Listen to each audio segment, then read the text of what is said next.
here we are. If you've been watching my Instagram, you probably have seen that we had our first frost. Super early, too. I'm talking, this is like middle to end of September. We usually are still dealing with summers, but our tomatoes are because of that frost, our tomatoes are pretty much done. They're done for, they're not gonna make it anymore. But somehow our tomatillos are like insane. They just exploded because of this frost. So I'm coming out really quick to see if there's any more ripened, which I don't think there are. And all I do to check them is I literally just do a little squeeze on them. I just saw a couple of little bees on them pollinating them. So that is a very good sign. But I can honestly say our tomatoes are done. We'll probably let the girls come out and take up the rest of them. But we had a very, very good year compared to any other year I've ever had. And so I am not in the least, this one has crossed the aisle. It was not like that just a few days ago. This goes to show you how much they have exploded. It's insane. It's crazy. I love it. So we are going to probably be coming out here. I think this weekend's supposed to be a warmer weekend. So we're going to be coming out to clean it up, do all of that stuff. Ugh. So ucky out here. I need to do some serious cleaning and hopefully we can get the soil to where it's properly draining. That is my goal. That is what I hope to do. I have a plan. We're gonna do a bunch of stuff for the chickens as well, get them ready for winter because since Friday, I think the warmest we've gotten has been 65 degrees and that's today. So on to winterizing everything. And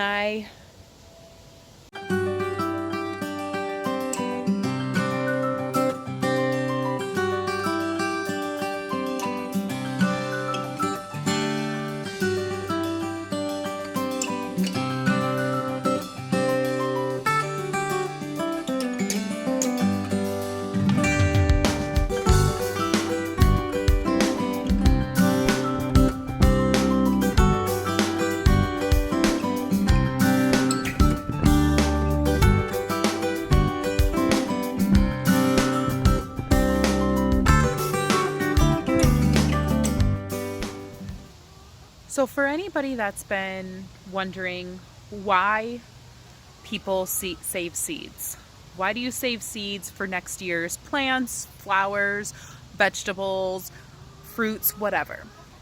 Let me just show you why at least I do.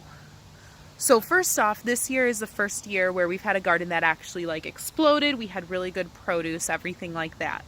Most of my seeds have been purchased because we didn't get a good crop last year. However, the marigolds were not. These are seeds that I saved from marigolds last year that really didn't do well, but they had really pretty flowers. This is from one seed. This whole bush is from one seed that I saved. Behind me, this bed, all along the back fence over there, I planted probably close to 30 marigolds that I got from a big box store. Same sort of environment, same everything, put in the same type of fertilizer, which at our house is blood meal and calcium from chicken eggs.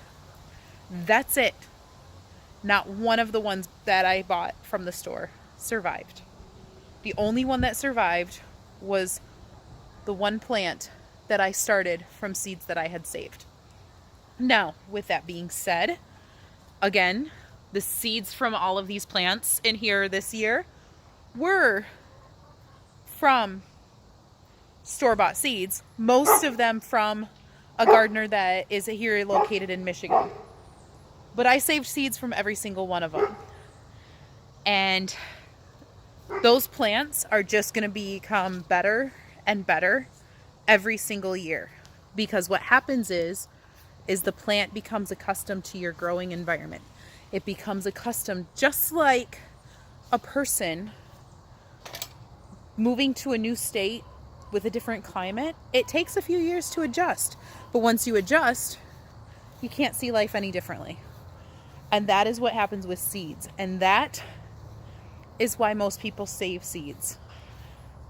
And it's the most exciting thing ever.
We are working in the area behind our vegetable patch at this point.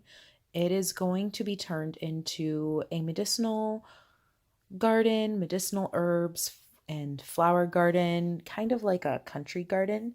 But first, in order to do that, we have to get all of the Rose of Sharon out. Now, the tree, the stump in the middle of the video, you can see me working around. That used to be a Rose of Sharon tree. That Rose of Sharon has spread to that entire section back there. And so we are working to get it pulled up as best we can. And we will just keep fighting it until we get it under control. But this garden is going to be turned into a medicinal herb garden. And you guys will be joining us on that journey.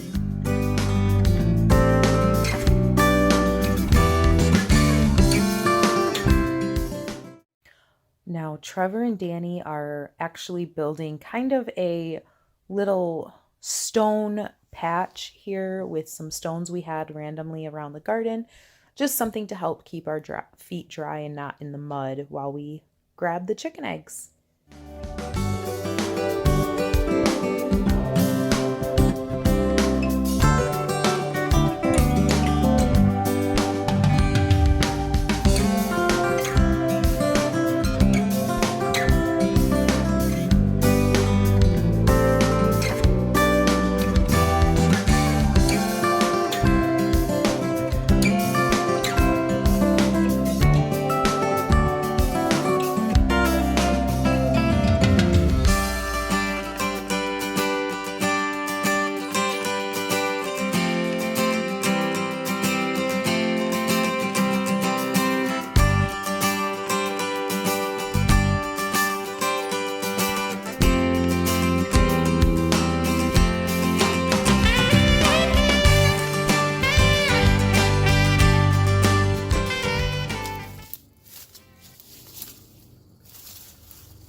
So now that it's quiet because Justin's done mowing, I've been working.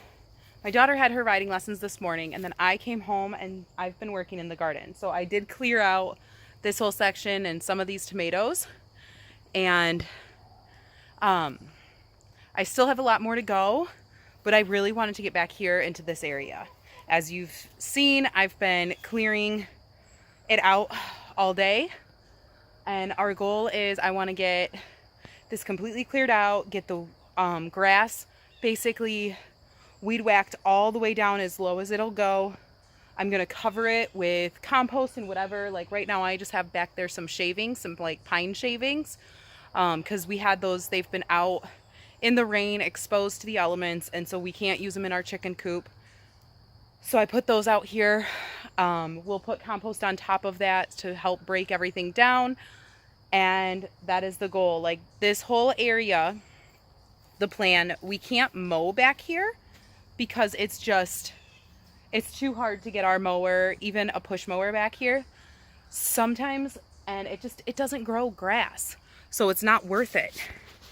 So our goal is to get everything taken out, even the trees, because to be honest, the trees are Rose of Sharon, and I absolutely despise Rose of Sharon. They are just not fun because they spread so quickly. We had a giant one right here, and I mean I cut that down in the fall last year, and this year there was a giant bush here. You guys saw me taking that down. All of that back there is pretty much Rose of Sharon and a couple of other types of trees. And our goal is to get it completely cleared out. This sun. First nice day in a long time. But it's to get it completely cleared out, and we're going to turn this into a garden bed for not vegetables or anything like that, but for flowers. It'll be for medicinal herbs, so those types of flowers, pollinators. Back there we do have a pollinator garden as well, but we're going to turn this into kind of like, I guess they would call it a country garden. It is just kind of, there's no order or rhyme or reason to it. It's just you plant and it grows. So I'm going to do that with like little pathways through here, all of that.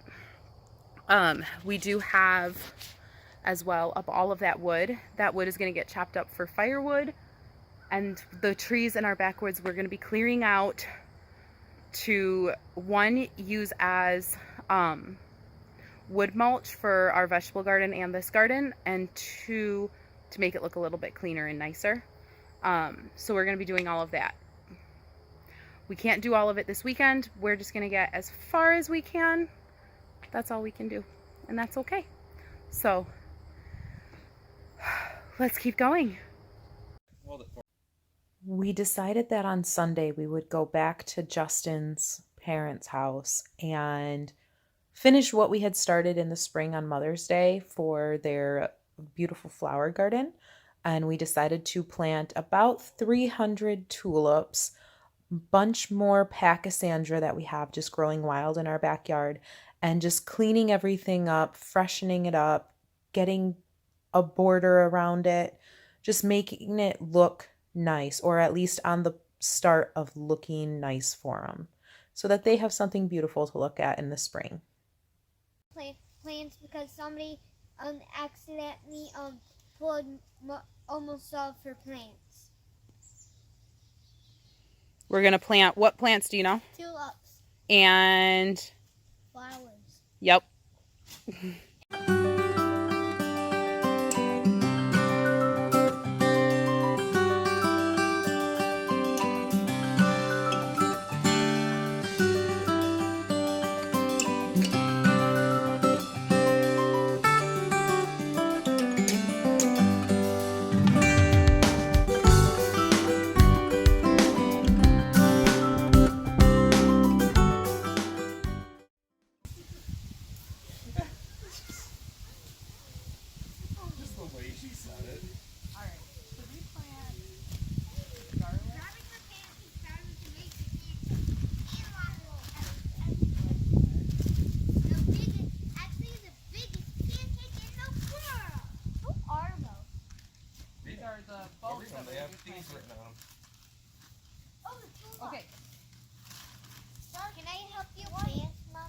Well, is your area cleaned up over there yet? Yes. Oh, there's purple. Are you sure? If I go Clean over it there up and a cut off little your bit. finger. Wait, what's that? Okay, so. Waving heart? Ooh, that one might be a good one. Okay. All right, but Trevor, you go back to your job unless your job's done. I can't get any more of these. Hold on. I got a question for you guys. Right here, you see this pink plant? That's going to be stained. Where I want to plant tulips around this. What color should we do? We have red Not red. with white. Not red? I don't think not with the pink right there. Okay, so we'll go away from there. We have a purple with a white. We have a bright pink. And white. Nope, that one's just bright pink.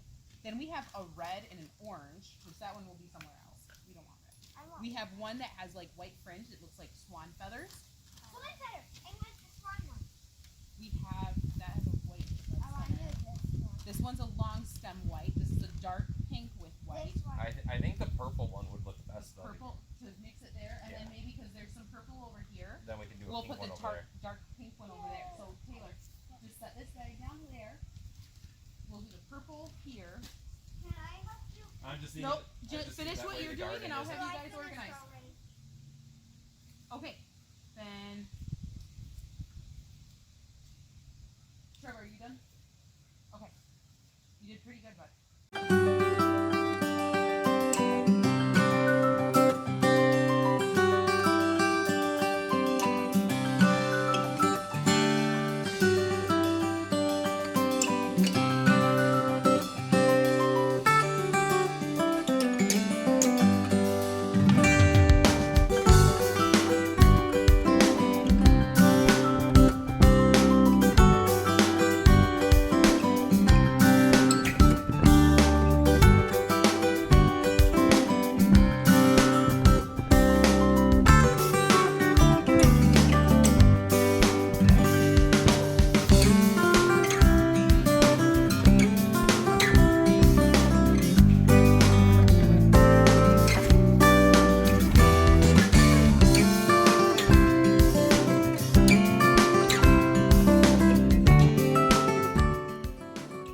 Don't forget to like and subscribe so you can keep up to date on what is happening at ZB Farms.